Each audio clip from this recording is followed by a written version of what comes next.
ข่าวด่วนเอาบุญมาฝากแต่เศร้าน้องอาอายกับพอนกพงศกรได้พาลูกทีมลูกซาวนาแบรนด์ไปกราบปูพญานาคก่อนออกเดินทางไปที่ศรีสะเกษในวันนี้กับทักทายสวัสดี FC ทุกทาน FC ทุกคนมาพบมาพ่อกับค่อยเจเบาลาวอีกแล้วมีเรื่องเล่าข้อมูลข่าวสารจากฝากฟังของลูกซาวนาแบรนด์เนาะเศร้านี่เอาแต่เศร้าแต่แซวน้องอาอายกับพอนกพงศกรได้นำทีมงานไปกราบไปไหว้ศาลพระภูมิและก็ไปกราบปูพญานาคที่เป็นสิ่งศักดิ์สิทธิ์ที่วงเสียงวิหกได้เคารพนับถือเพราะว่ามื้อนี้มีแผนที่จะเดินทางไปทำการแสดงอยู่ที่ศรีสะเกษในตอนแรงของมื้อนี้นั่นเองเนาะในเพจลักของเสียงวิหกก็ได้ออกมาโพสต์ว่าพ่อจ๋าลูกจ๋าพาทีมงานลูกซาวนาแบรนด์ไหว้ปูก่อนออกเดินทางไปจังหวัดศรีสะเกษเย็นนี้เจอกันที่บ้านหนองไผ่อำเภอวังหินจังหวัดศรีสะเกษแล้วพบกันอย่าลืมเข้ากลุ่มค่ะแฟนๆเข้ากลุ่มเพจตึกหัวหน้านกลูกซาวนา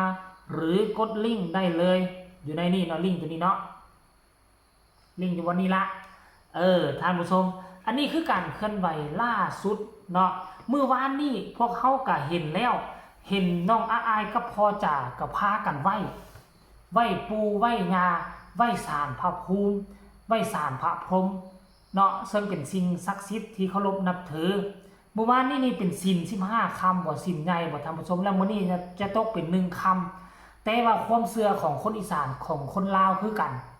ก่อนจะออกเดินทางไปใส่มาใส่ก็แม่นได้ครอบได้ไหว้ได้กล่าวเพื่อความสบายอกสบายใจเพื่อความปลอดภัยในการเดินทางของพวกเราเนาะรายละเอียดอยากให้ทุกคนไปเบิ่งคลิปนี้สะก่อนขออนุญาตจากเพจลักของเสียงวิหกก็แล้วกันขอหยิบยกเอาจักเล็กจักน้อยคลิปดังกล่าวนี้มาลงให้พี่ให้น้องให้ FC แฟนคลับของน้องอาอายได้รับรู้ได้เห็นถึงการเคลื่อนไหวของเสียงวิหกของนกพงศกรและก็ลูกสาวอาอายที่เป็นที่รักของ FC แฟนคลับบทสุภูสุคนแล้วจึงมาพ้อกันในช่วงต่อไปไปชมกันเลย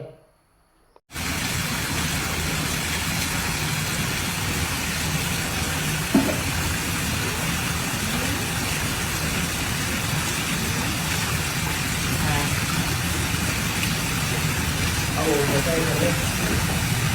ไปหางานกัน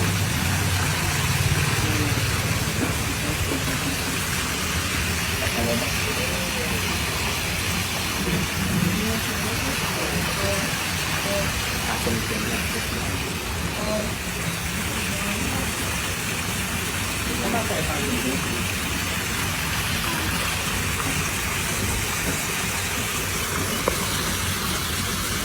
กินหนักเลยนะโอ้กินหนักเลยเป็นทางกินหัวด้วยเนี่ย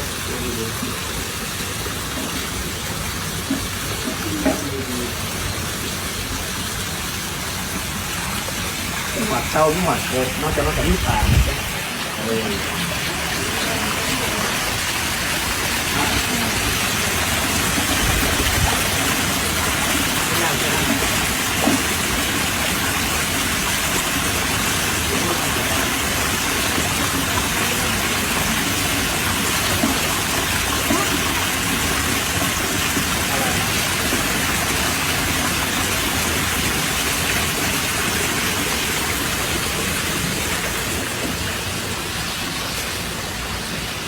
ที่บ้านจอดเตามาปล่อยตี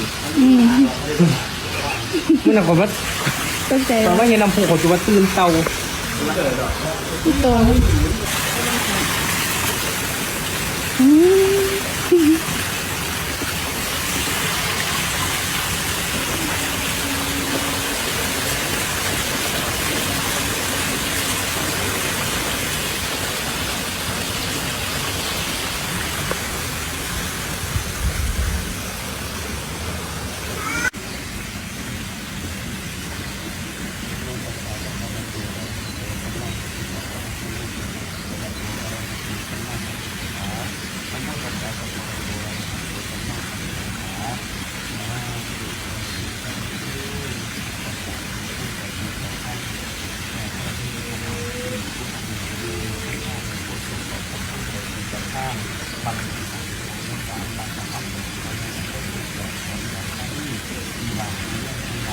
สิ่งศักดิ์สิทธิ์ทั้งหลายผู้ที่มาการงานสิ่งศักดิ์สิทธิ์มีสิ่งศักดิ์สิทธิ์ที่สามและมี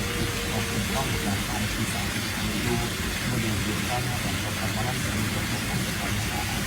ก่อนทำการงานเรื่องการทำเรื่องว่าเป็นเรื่องงานเรื่องของอยู่ที่เต่าเดินทางเดินทางของเข้าสัตว์อย่างพระราชบัณฑิตของผู้ใหญ่ประกาศเรื่องทำมันเข้าหลุดหลังตัววันนี้ผู้ใหญ่ที่ทำเดินทางไปประสบการณ์ทำงานก็เลยมาเป็นก็เป็นการทำเรื่องมันมีการเดินนั้นเราไปถูกเส้นความทำยานดูทำความตกลงและกำหนดคนห้ามสารบางคนการเกี่ยวมีน้ำพัฒนาทำงานทำได้ทุกอย่างมาหลักเกี่ยวเอาทำมาจากสิ่งที่รับรู้ก่อนเรียนไปผมมาส่งผลเป็นขั้นตอนไปเป็นขั้นตอนการ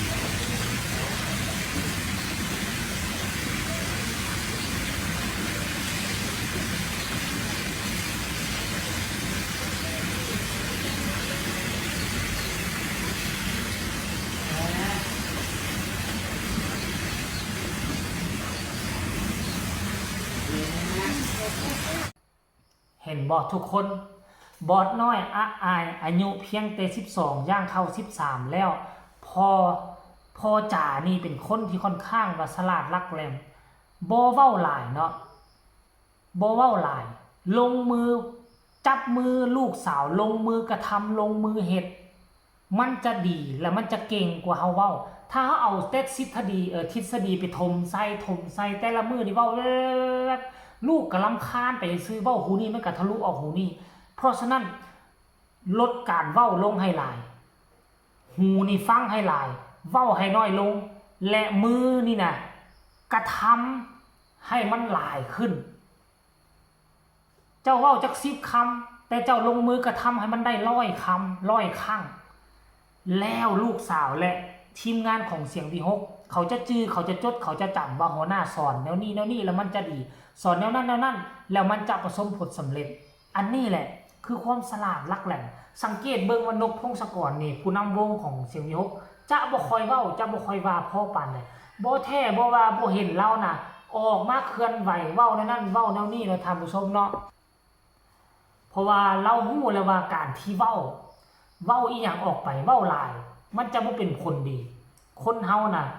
เนาะคำหมู่ฮานเขาก็เว้าแล้วว่าเว้าให้น้อยลงมือเฮ็ดให้หลายเพราะฉะนั้นแล้วสุดยอดรูปแบบเบิ่งเราสอนลูกเราน่ะน้องอ้ายก็นำก้นพอต้อยพอ